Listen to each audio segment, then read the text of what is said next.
Welcome to this episode of the Talent Forge, where today we're featuring our guest, Curtis Butler. Welcome to the show, Curtis. Thank you very much. It's really a pleasure. Glad to have you. So, if you could give our audience a little bit of background, what you do, what your focus area is, and just a little bit about your story. Sure. After more than 30 years in finance, just this year, I formally launched a career coaching business, really targeting college students, recent grads, and young professionals.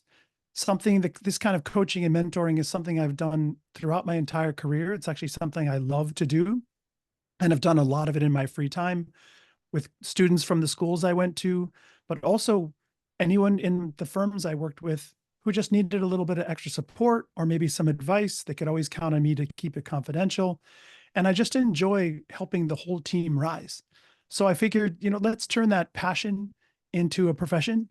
And I now, started my own firm, work for myself, and I'm really enjoying the interaction with the young people and helping Uh, them find the jobs that they really want to get. I love that. Love those aha moments when you see somebody kind of find their path or work their way to where they really want to be.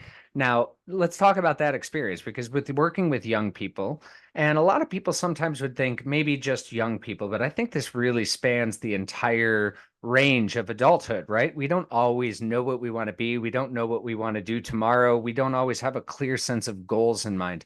How do you talk me through your process? How do you help, say, a young person identify their goal and really kind of create a plan for that? That's a really important part of the process. And I tell students before they sign up, I say, look, the beginning of this is all about helping you create the best candidate profile we can create for you so that you're putting your best foot forward when you actually do apply for jobs.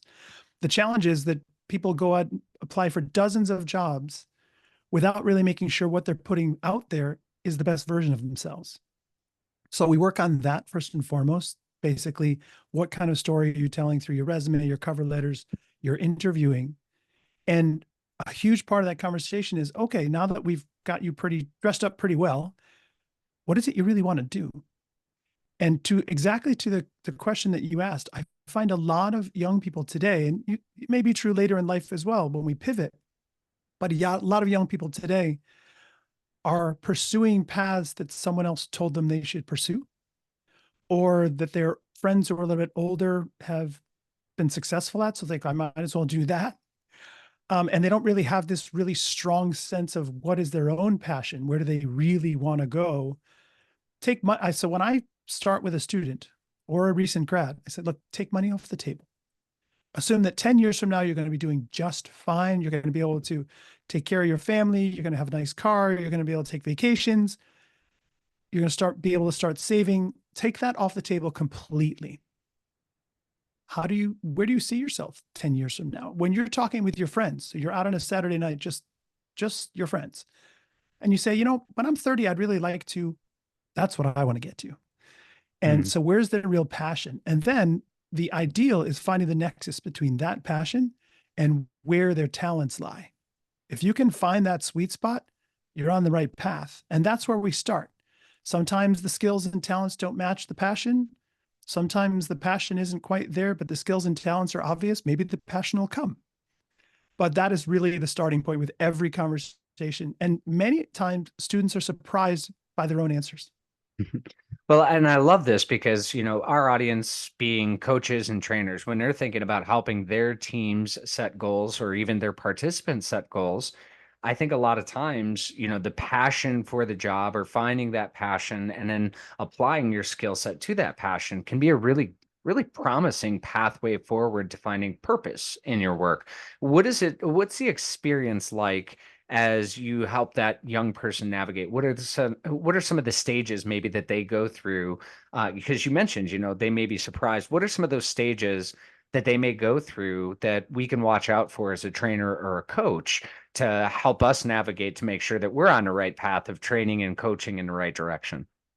Well, and I know these are topics very near and dear to your heart, but there's so much psychology and human behavior involved here. And that's a huge part of what I do. It's about really actually just being there for the person, knowing that I'm a trusted advisor for them first and foremost, and helping them understand that this could be because you're moving from what you had understood to be the path and what may have been comfortable, at least in your mind, to the unknown or to something that you now is new to you. How do I even proceed down that path? And that's why it's helpful to have the guide, right? The name of my company is Guided Ascent Coaching, like assuming the whole job search process is like an Everest expedition. Hmm. And I you know, like that. we can work together at the beginning of the trek, and I can show you how all of your equipment works and give you a map and point you to the mountain. But that may not lead to the successful outcome you're hoping for. And it does help to have someone guide you along the path who can help when obstacles come up or you come upon a crevasse or the weather changes, right? Which is what a job search really does, right? And helping someone who's been there, been in the meeting, that interview room hundreds or thousands of times, hired many people, led teams, that kind of trusting advice really does help take them from this fear of the unknown to believing, wow, this guy isn't going to steer me wrong. He's seen it all before. And most importantly, and I think this is one of the things that makes me a little bit different as a coach, is I see you. Mm. I'm not speaking generically. There's plenty of generic advice I can give, and I give a lot of that on LinkedIn and Facebook, right? Yeah, But the one-on-one engagements or even the small group engagements, it's about seeing the individuals where their strengths lie. And those strengths are, you know, career wise, but also what do we really need to work on to get you ready for those interviews? Or, you know, writing isn't necessarily your strong suit. So let's spend a little bit more time helping you understand why I'm recommending the resume and cover letter changes that I'm recommending. And sure. it's really the trust in that partnership is absolutely essential. This is not just some guy who's clocking in, right? I am there for you, and I'm going to be there as for as much of that path as you want me to be, and I'm going to celebrate those victories with you. But you're familiar with this. That my favorite text to get of all is Curtis. The interview went really well. They offered me the job. That's amazing.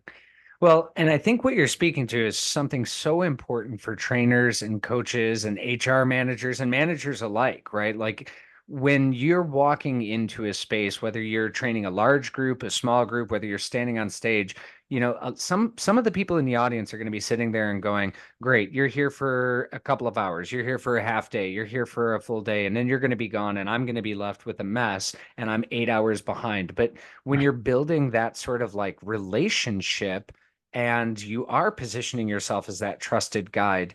I lean back into an analogy. You used the Everest analogy, which I love. Uh, I think about this. I do a lot of like survival training, and I'll go out into the woods for 5 days, no water, no food, and just see what the survival's like. It's a lot of fun. I really enjoy it. A lot of Better people you don't than know me. that. A lot of people don't even know that about me. But one of the ways that I talk about training is what we end up doing is we go into a place, we tell them this is what the gear looks like, this is what you should do, this is how you should do it, and then we drop them off on the edge of the forest and say, okay, good luck, go survive. And most people are going to Exactly. go, what? In a 2 hour time frame, there's no way that you taught me what I needed to do to go Right. survive 5 days And in do the you have a woods. recording of all that? Yeah, right. So, when we think about this, positioning ourselves as that trusted guide, that somebody that's going to walk us in and say, okay, now we need to focus on building a fire. Now we need to focus on this. Oh, look, the wind's here and the rain's going to come down this hill. This is why we need to think about this. Such a powerful thing. Now, what has been your experience? What are some of those resistance points as you're coaching somebody through the process, you're helping them, you're guiding them? What are some of those sort of resistance points or pushback points that you may experience from students or graduates? Well, I love that question because it's one of the reasons that I have focused on the younger cohort because they bring to the equation a lot fewer biases Hmm. and certainly no career baggage, right? And bad experiences on the job that may make them hesitant to go back into that same space.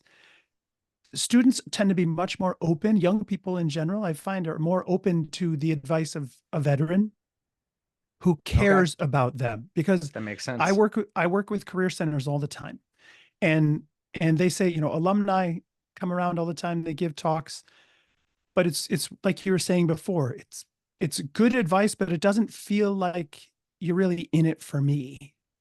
You're just giving platitudes. And so one of the ways to to avoid those obstacles or some of those pushbacks is to catch people when they still are open-minded and recognize that what you're giving them is gold relative to where they are, because it's not just generic advice you got on the internet.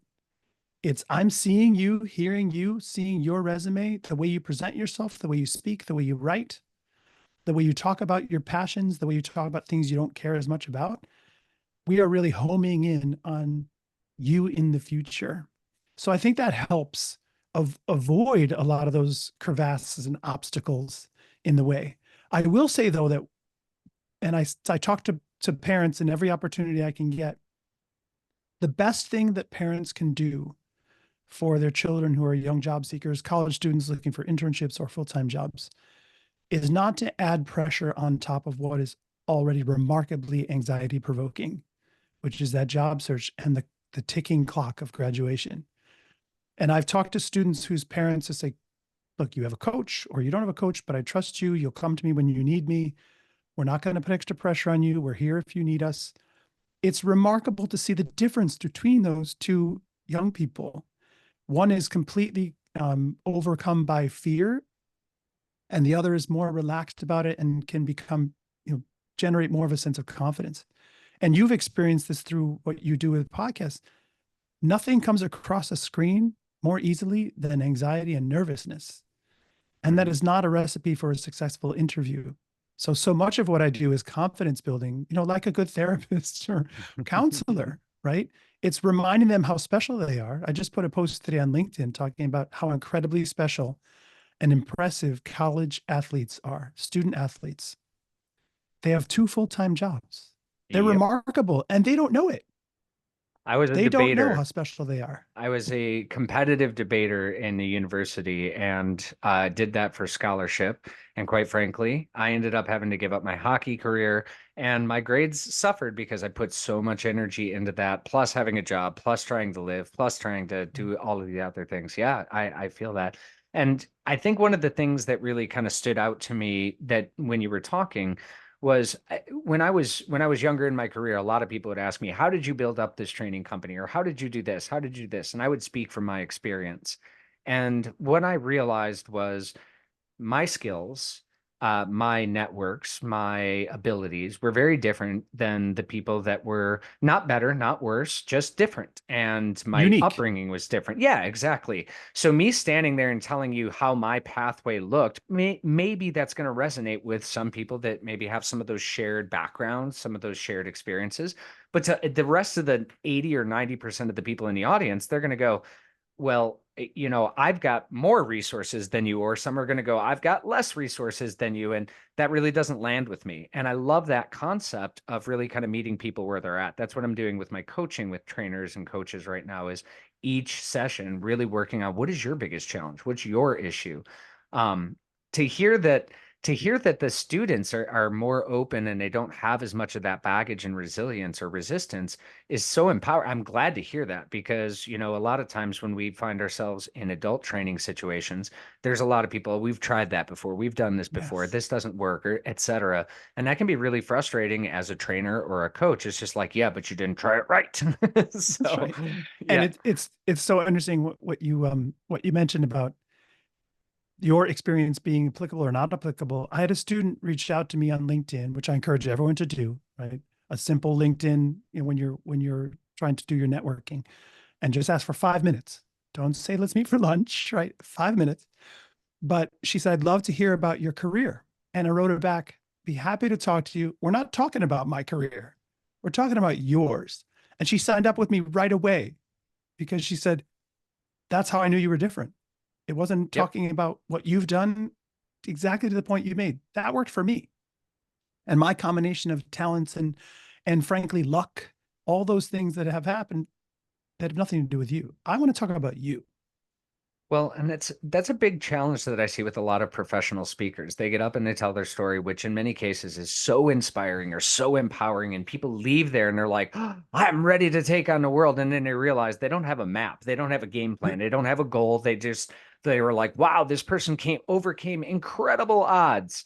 That doesn't mean that everybody that's in that situation, if you look at it on a larger probability, most people in their situation probably didn't make it. And to Right. get up and be like, I was able to do this and no one else has, or, That's right. and you can too, can That's the somewhat, survivor bias, right? yeah, sometimes that can be a little disempowering because other people go, gosh, I don't even have that impediment and I'm struggling. Or I do have that impediment and I've not been able to keep that kind of positive attitude that you have. So I think it Right. can be inspiring. But one of the things I talk about a lot on the show is having knowledge does not mean it leads to action. Being inspired or motivated doesn't mean it leads to the positive outcomes that we're going for. So let's dig into that just a little bit if we can, Curtis. How do you get them to essentially act? How do you get them to behave? What is it that you're doing? Is there nudges? Is there prompts? Is there encouragement that really says, okay, now take this knowledge that we've explored together that's custom for you and act on it. Go send out those resumes. Go send out that. What is it that secret sauce that gets people to behave in a way that's going to bring them the success? A lot of it is the, the self-motivation, the drive of a particular individual that is beyond our control as coaches. But another advantage working with the younger folks is they don't want to disappoint you. Hmm. So you say, look, we have our next meeting next Monday. Between now and Monday, I need you to make those resume edits. I want you to come up with your own draft of, that 300 character LinkedIn outreach for your networking. And I have these assignments for them. The good thing is they're in school, so they're used to assignments. But I have these assignments for them, and they know that and respect the fact, and I think this is probably generally true, not just for young people, they respect the fact that their coach's time is valuable as well. Sure. So for us to show up for them and the homework not be done isn't really productive, and they risk undermining that relationship. So I haven't run into that so very often, but to the point earlier about you only want to offer as much coaching as people want to have, right? So if somebody says, I think I'm good, I think I'm ready, I think I'm ready to tackle the mountain on my own, Fly it's out of your that nest. that's right, it's your job to let them, right? Yeah. Now they may come back and say, wow, that didn't work. Like, yeah, I thought so, I hit the because ground, Curtis. Let's give because that another so go. many hikers who are more experienced than you ran into that same problem. Don't beat yourself up about it, right? I say the same thing, like students say are so disappointed in themselves for not getting that really glorious, headline grabbing internship.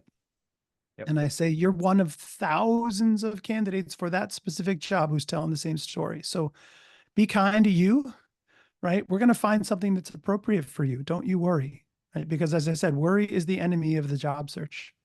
And I want to pull out some insight there that I think could be really, really valuable. What I heard and what it sounds to me like is you're giving them these sort of, I don't want to call them micro assignments, but like, hey, write a 300 word tagline for this. That's not a huge ask. That's asking them to take one small behavioral step. And realistically, students nowadays know that they can go to Gemini or they can go to ChatGPT, get a good head start on it, and then modify it or whatever else. So it's not even that much effort. And it sounds to me like you're getting them to do these sort of micro assignments that get them towards the larger goal of climbing the mountain. So don't climb the mountain yet. Take the first step. Is that an accurate portrayal of what you're kind of working with? 100%. So I have various plans that people can sign up for. It's about intensity, how many sessions that you want to have. But every single person who works with me gets the same first 3 sessions, which is all about getting you ready to actually start the hike. Hmm. So what I want to avoid is students, and especially recent grads, applying for jobs that are really good for them without the right equipment. And it's so common. Like, I applied to 20 jobs this week. Oh no, we have a lot Great. of work to do on your resume. Right. So Yeah. that's what I'm hoping they can avoid. And I hope it's a message to parents as well. Like, help, young people can't necessarily see the value in that distant future of how much this will pay off.